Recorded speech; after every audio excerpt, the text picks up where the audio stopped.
So a couple tidbits about Black Mirror Season 4, Episode 3, Crocodile. It is confirmed that this episode was inspired by another episode of Black Mirror, History of You, where that episode was heavy on looking back at your memories that are stored in your brain, but privately. Where what they wanted to do with this episode was the same concept, but if the memories weren't private, and what length you go to protect those memories, setting up a cat and mouse scenario. I believe the title of Crocodile is referencing to the phrase crocodile tears. Crocodile tears basically means you're displaying insincere expressions and sorrows while committing something bad, and that works here with Mia while she's committing these crimes. Also, this episode was filmed in Iceland. If you're wondering where that beautiful scenery is, this might have been some of the best winter shots I've ever seen of snow. This was a gorgeous episode just to look at, from the beginning until the end. And fun fact, during filming of this episode, Iceland had its largest snowfall in 40 years, which required the writers to add a line in here acknowledging the sudden change of weather. And the craziest tidbit about this episode was just recently, after this episode aired on Netflix, at a consumer electronics show, Toyota announced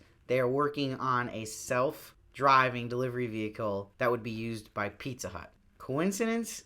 I think not. So jumping into this episode, to me it had the feel of The Girl with the Dragon Tattoo, where you have a short hair, female lead, dark story, it's got murder in it, it's a thriller, and it has that snowy feel and very cold. What I loved about this story here was it opened up 15 years earlier with Mia and Rob in their car and having a hit and run incident.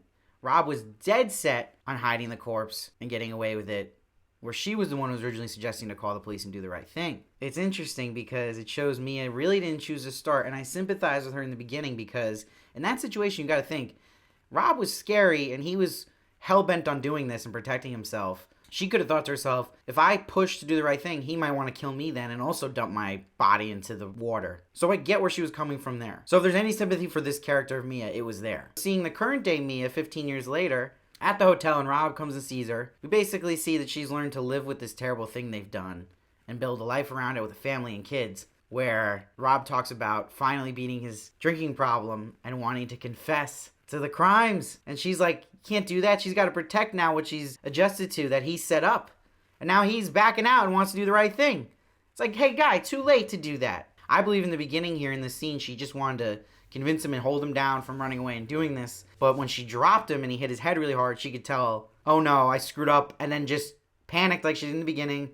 Panicked like she always does, and then just went in on killing him, which is really her Achilles heel, that when she freaks out and panics, she just murders. So then it was really interesting when we met Shazia, the insurance lady who has the recall machine, which brings the tech into this episode, because I was wondering where I was going to come in and fit. But that recalls the memories. And then when she gets to Mia's house, we knew there was trouble. The interesting thing about that scene is Mia does not read the full end-user license agreement that is handed to her from Shazia. Now, you can theorize that if she had, there was probably something in that that could have got her out of using the recall machine. And that would have avoided her murdering people even more. I think there's a lesson here to read the user agreement when it comes to technology. Always, especially with stuff coming out now, to protect yourself. So I was shocked she killed Shazia in that shed. That shocked me. I thought Shazia was going to get out of it. So we knew, okay, this is going real dark Black Mirror here. And then she goes and kills the husband. And just when you think it couldn't get worse for Mia, she saw the baby, saw her. She knew they can use the baby's memory on her.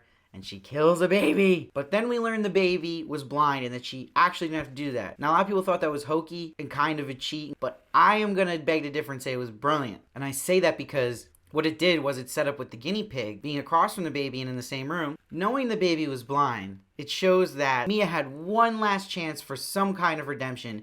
If she had just shown mercy to this baby and just slowed down this killing spree, that baby wouldn't have been able to see her. And therefore, if she didn't kill the baby, that guinea pig would have been able to see her, because then she wouldn't have walked into her to kill the baby. And then she's good, because the baby was blind. But no, she kills the baby. Because she did it, guinea pig saw her, and she's out. And I called right from the beginning of this episode when they showed that guinea pig, okay, that's going to come into play at the end here. There's no reason they'd just show that they were getting a guinea pig and that wasn't going to have an effect. So I could figure out right away, okay, that's who's going to see the murder. So, little predictable there. I still like that it was the guinea pig who saved the day. I'm glad they used that. It was a cool concept. However, playing it at devil's advocate, I'm not super convinced the recall machine would work on the guinea pig, because we were shown clearly that you have to guide the memory to get there. And you can't talk to a guinea pig. It's not going to figure out like, hey, guinea pig, think about when she murdered the baby a couple hours ago. That's not going to happen. So if you're going based off pure reaction, I don't know if you'd be able to get the thought in there unless it was super stressed. It didn't look like it really was. I don't know if a guinea pig totally understands that. So A little bit of a stretch there, but I really love the end shot of Mia at her child's play of Bugsy Malone, and they're singing, "We could have been anything we wanted to be, and it's not too late to change." But the ironic thing is when she's hearing this, it is too late to change. And her chance to be anything she wanted to be, really, to me, wasn't 15 years ago, because I get protecting yourself in that case from getting killed. But it really was in the hotel room with Rob, where she could have just confessed with him, take a little bit of a punishment, go to jail for a couple years, do the right thing. Maybe get out of it in the sense of defending that you felt your life threatened. So she missed that, for sure, and she went down a worse rabbit hole. I think she's realizing that when she's crying there. And what was great is the crescendo of the music building up when the cops are on their way, and then when they get there, the buzzing noise comes in, representing her panic in her head, realizing she's screwed. Awesome job here by Black Mirror pulling that off. That was such an incredible, chilling end. But to my surprise, this episode's getting a lot of mixed reviews, not very popular, but I really like this one. I think people with Black Mirror here are raising their expectations way too high and wanting what they want to happen too much. It's like they're getting mad their theory didn't come to life, or it wasn't mind-bending enough, or didn't have a new technology they weren't used to.